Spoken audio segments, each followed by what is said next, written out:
Kesaksian Akhir Abad, karya W.S. Rendra. Ratap tangis menerpa pintu kalbu, bau air darah mengganggu tidur malam. Oh tikar tafakur, oh bau sungai Tohor yang kotor. Bagaimana aku akan bisa membaca keadaan ini? Di atas atap, kesepian nalar pikiran yang digalaukan oleh lampu-lampu kota yang bertengkar dengan malam. Aku menyerukan namamu, wahai para leluhur Nusantara. Oh Sanjaya, leluhur dari kebudayaan tanah. Oh Punawarman, leluhur dari kebudayaan air. Kedua wangsamu telah mampu mempersatukan budaya tanah dan air. Oh Resi Keturan, oh Resi Nirarta, empu-empu tampan yang penuh kedamaian. Telah kamu ajarkan tatanan hidup yang aneka dan sejahtera yang dijaga oleh Dewan Hukum Adat. Oh, bagaimana aku bisa mengerti bahasa bising dari bangsaku kini? Oh, Kajau Lalido, bintang cemerlang tanah ugi, negarawan yang pintar dan bijaksana. Telah kamu ajarkan aturan permainan di dalam benturan-benturan keinginan yang berbagai ragam di dalam kehidupan. Ada bicara, rapang dan lari. Oh, lihatlah wajah-wajah berdarah dan rahim yang diperkosa muncul dari puing-puing tatanan hidup yang porak-poranda, kejahatan kasat mata, tertawa tanpa pengadilan, kekuasaan, kekerasan, berak dan berdahak di atas bendera kebangsaan.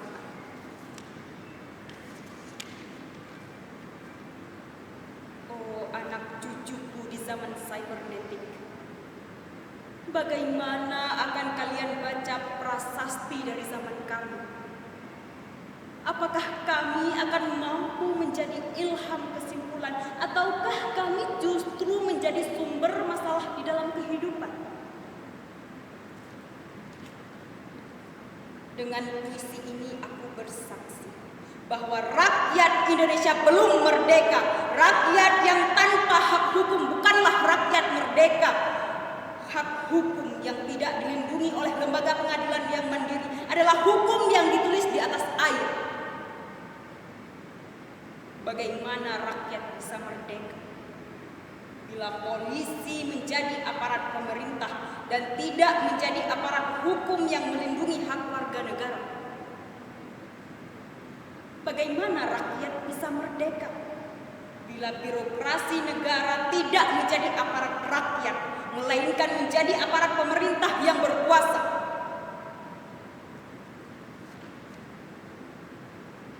Bagaimana rakyat bisa merdeka bila hak pilih mereka dipasung, tidak boleh memilih secara langsung wakil-wakil mereka di Dewan Perwakilan, dan juga tidak boleh memilih secara langsung camat mereka, bupati, wali kota, gubernur, dan presiden mereka.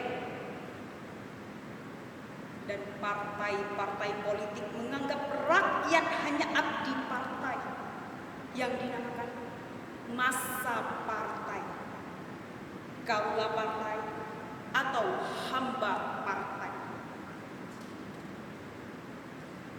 Bagaimana rakyat bisa merdeka bila pemerintah melecehkan perdagangan antar daerah dan mengembangkan merkantilisme dendels sehingga rela menahan kesejahteraan buruh, petani, nelayan, guru, dan serdadu berpangkat rendah? Bagaimana rakyat bisa merdeka Bila provinsi-provinsi sekedar menjadi tanah jajahan pemerintah pusat, tidak boleh mengatur ekonominya sendiri, tatanan hidupnya sendiri, dan juga keamanannya sendiri.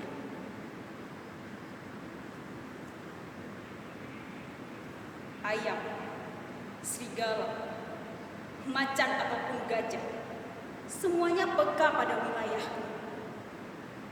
Setiap orang juga ingin berdaulat di dalam rumah tetangganya. Setiap penduduk ingin berdaulat di dalam kampungnya.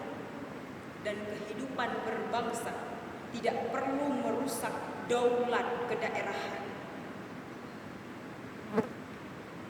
Hasrat berbangsa adalah naluri rakyat untuk menjalin ikatan daya cipta antar suku yang penuh keanekaan kehidupan dan memaklumkan wilayah pergaulan yang lebih luas untuk merdeka bersama. Tetapi lihatlah selubung kabut saat ini, penjajahan tekanan uang, penjajahan modal, penjajahan kekerasan senjata, dan penjajahan oleh partai-partai politik masih merajalela di dalam negara. Dengan puisi ini aku bersaksi bahwa sampai saat puisi ini aku tanda tangani, para elit politik yang berkedudukan ataupun yang masih di jalan tidak pernah memperjuangkan sarana-sarana kemerdekaan rakyat. Mereka hanya rusuh dan gaduh memperjuangkan kedaulatan golongan dan partainya sendiri. Mereka hanya bergulat untuk posisi sendiri. Mereka tidak peduli kepada posisi rakyat, tidak peduli pada posisi hukum, posisi polisi, ataupun posisi birokrasi. Dengan picik, mereka akan mendaur ulang malapetaka bangsa dan negara yang telah terjadi. Oh Indonesia, Indonesia, negara yang kehilangan makna.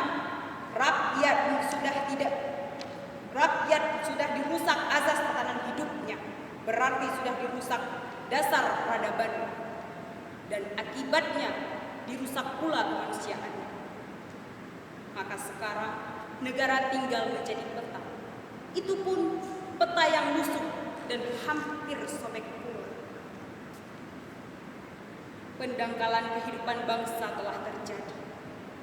Tata nilai rancu, dusta, pencurian, penjarahan, dan kekerasan halal. Manusia sekedar semak belukar yang gampang dikacau dan dibakar. Paket-paket pikiran yang murah dijajakan. Penalaran amarah yang salah mendorong rakyat terpecah belah. Negara tidak mungkin kembali diutuhkan tanpa rakyatnya dimanusiakan. Dan manusia tak mungkin menjadi manusia tanpa dihidupkan hati nuraninya. Hati nurani adalah hakim adil untuk diri kita sendiri. Hati nurani adalah sendi dari kesadaran akan kemerdekaan pribadi.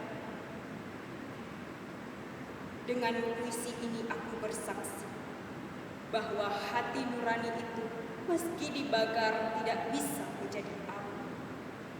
Hati nurani senantiasa bisa bersemi meski sudah ditebang putus di batang. Begitulah fitrah manusia, ciptaan Tuhan yang maha